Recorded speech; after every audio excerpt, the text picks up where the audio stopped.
Memang jelas ada gerakan-gerakan yang tak nak tengok benda ni berjaya. The main target ni saya. Bersedia timnas Indonesia kena ayam dengan Malaysia. Revolusi Harimau Melaya sudah pun bermula. Nampak macam Harimau Melaya kena sabotage bro. Apa benda ni weh?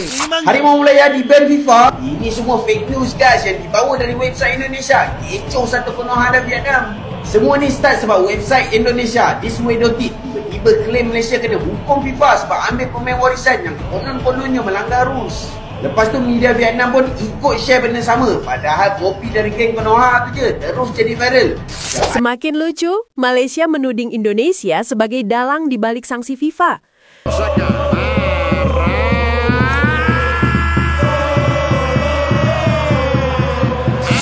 Setelah dihantam sanksi berat dari FIFA yang mencakup denda sebesar 350.000 franc Swiss, sekitar 7,3 miliar rupiah, dan larangan bermain selama 12 bulan penuh bagi 7 pemain naturalisasi, Malaysia kini memasuki babak baru yang justru lebih memalukan, mencari kambing hitam. Alih-alih introspeksi, pihak-pihak tertentu di negeri jiran mulai menyebarkan narasi bahwa ada tangan tersembunyi di balik hukuman yang menjatuhkan martabat Harimau Malaya.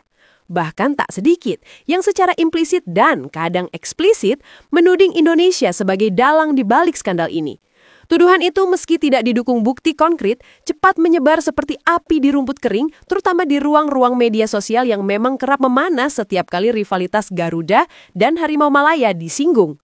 Padahal akar masalahnya sangat jelas, FIFA tidak menjatuhkan sanksi karena prasangka atau tekanan politik, melainkan karena temuan investigasi yang solid, dokumen naturalisasi ketujuh pemain Gabriel Palmero, John Irasabal Spanyol, Facundo Garces, Rodrigo Holgado, Imanol Machuca Argentina, Joao Figueiredo Brasil, dan Hector Hevel Belanda mengandung kejanggalan serius, termasuk indikasi manipulasi silsilah dan rekayasa administrasi demi memenuhi syarat pasal 7 dan 8 Statuta FIFA. Ini bukan kesalahan teknis, ini pelanggaran prinsip dasar sportivitas. Dampaknya pun meluas jauh melampaui timnas Malaysia. Klub-klub di berbagai negara dari Liga Super Malaysia hingga tim-tim di Spanyol, Argentina, Kolombia, dan Belanda tiba-tiba kehilangan pemain kunci di tengah musim.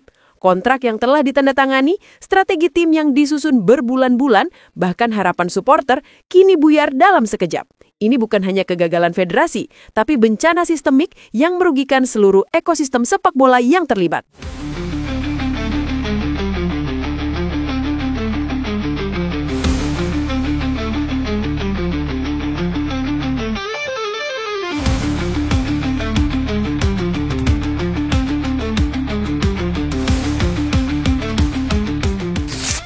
Salah satu orang yang berpengaruh di sepak bola Malaysia menyatakan sesuatu yang mengundang kontroversi. Memang jelas ada gerakan-gerakan yang tak nak tengok benda ni berjaya.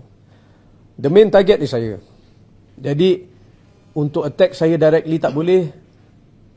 Pihak-pihak tertentu terpaksa attack. Ada kekuatan asing yang berusaha menghambat kebangkitan Harimau Malaya. Pernyataan itu tidak disertai bukti, hanya disampaikan dalam nada samar yang penuh implikasi. Namun, ia menambahkan satu frasa yang memperkeruh suasana. Kekuatan asing itu disebut memiliki akses langsung ke pucuk pimpinan FIFA. Kalimat ambigu tersebut, meski tidak menyebut nama negara atau individu secara eksplisit, langsung ditafsirkan oleh sebagian besar netizen Malaysia sebagai sindiran halus terhadap Indonesia.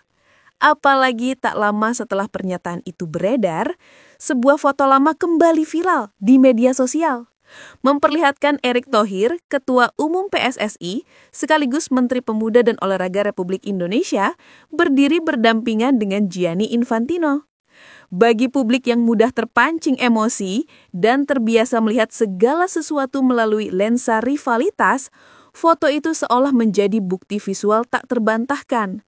Indonesia memiliki jalur khusus ke jantung kekuasaan sepak bola dunia. Mereka berspekulasi bahwa Thohir dengan jaringan globalnya mampu membisikkan sesuatu kepada Infantino, sehingga FIFA memutuskan untuk menjatuhkan sanksi berat kepada Malaysia. Namun, realitanya jauh dari narasi dramatis itu. Erick Thohir memang bukan figur biasa. Sebagai mantan pemilik Inter Milan, anggota Dewan Asian Football Confederation, dan tokoh yang aktif dalam berbagai forum olahraga internasional, termasuk sebagai bagian dari komite penyelenggara Piala Dunia, ia memang rutin hadir dalam acara-acara resmi FIFA. Kedekatannya dengan Presiden FIFA bukan karena ingin mempengaruhi, melainkan bagian dari peran institusionalnya sebagai pemimpin Federasi Sepak Bola Nasional sekaligus perwakilan Asia di kancah global. Dengan kata lain, akses yang dimiliki Thohir bukanlah akses gelap atau tidak sah, melainkan akses yang terbuka, sah, dan diakui secara internasional, seperti yang juga dimiliki oleh Ketua Federasi dari Jepang, Korea Selatan, atau bahkan Arab Saudi. Media Indonesia pun tak tinggal diam, melaporkan bagaimana tuduhan tanpa dasar itu memicu perdebatan sengit di dunia maya. Di satu sisi, fans Malaysia yang kecewa dan malu atas sanksi FIFA mengalihkan frustasi mereka dengan menuduh Indonesia bermain kotor di balik layar. Di sisi lain, fans Indonesia merespon dengan sarkasme. Kami masih sibuk persiapan lawan Arab Saudi di round 4 kualifikasi Piala Dunia 2026. Gak ada waktu buat ngurusin naturalisasi ilegal Malaysia. Kalau kami bisa atur FIFA, kenapa dulu gak lolos Piala Dunia sejak 1938? Dan disinilah letak keanehan paling mencolok dari narasi konspirasi ini. Tidak ada relevansi logis antara Indonesia dan kasus Malaysia. Fakta di lapangan justru bertolak belakang dengan tuduhan itu. Saat ini, Timnas Indonesia sedang dalam fase krusial, mempersiapkan diri menghadapi round 4 kualifikasi Piala Dunia 2026, babak yang menentukan apakah Garuda bisa mencatat sejarah pertama kali tampil di putaran final Piala Dunia sejak era kemerdekaan. Lawan-lawan yang dihadapi bukan tim sembarangan, melainkan raksasa Asia seperti Arab Saudi dan Irak. Fokus seluruh jajaran PSSI, pelatih, pemain hingga supporter tertuju pada satu tujuan, membuktikan bahwa Indonesia sedang menuju panggung dunia.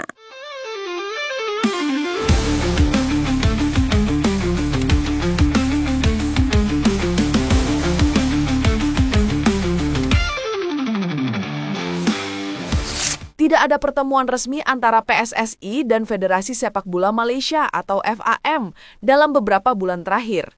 Tidak ada kompetisi yang mempertemukan kedua tim dalam waktu dekat.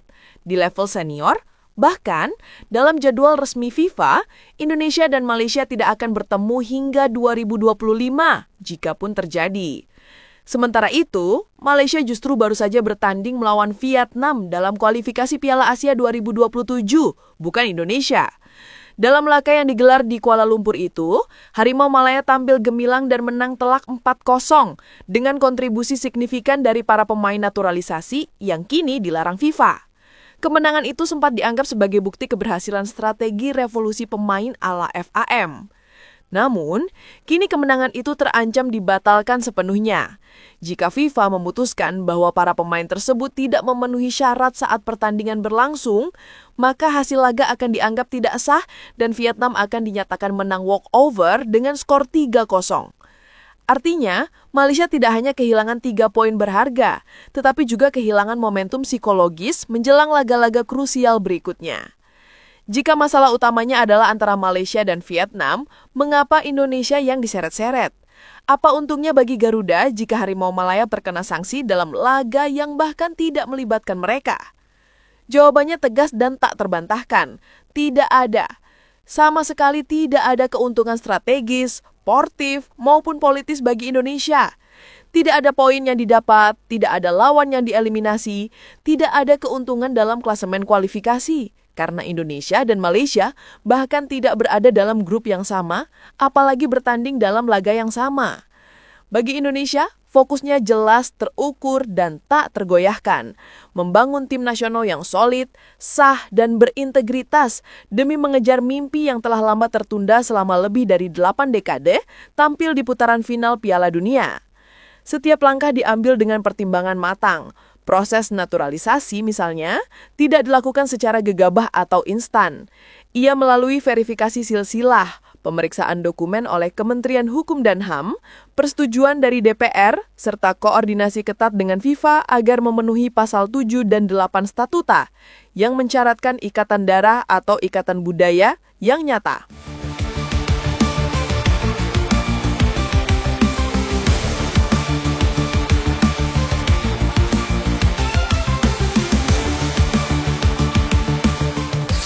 Sementara itu, Malaysia justru terjebak dalam lingkaran menyalahkan orang lain, sebuah siklus defensif yang hanya menunda proses pemulihan.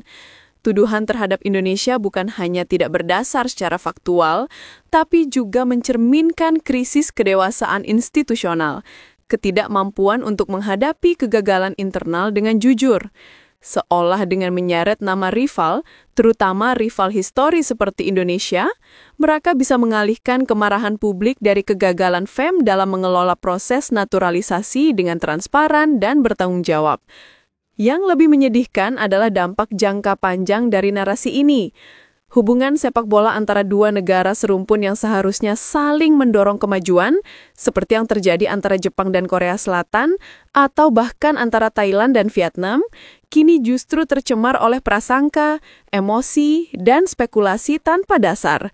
Rivalitas yang dulu sehat, penuh gengsi sportif, dan menjadi tontonan menarik di SEA Games atau Piala AFF, kini berubah menjadi arena saling tuduh, yang tak ubahnya drama politik murahan.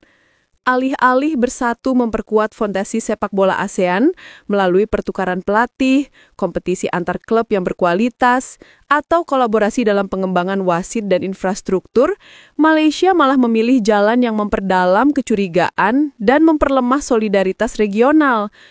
Padahal dunia tahu kebenarannya. FIFA bukan lembaga yang mudah dipengaruhi oleh bisikan negara tertentu. Ia adalah badan yang diawasi ketat oleh komite etik, audit internal, dan tekanan opini publik global. Keputusan sanksi terhadap Malaysia bukan hasil lobi diam-diam, melainkan konsekuensi langsung dari temuan investigasi independen yang menunjukkan adanya manipulasi data, dokumen yang tidak konsisten, dan upaya memaksa kelayakan pemain yang secara genealogis tidak memenuhi syarat.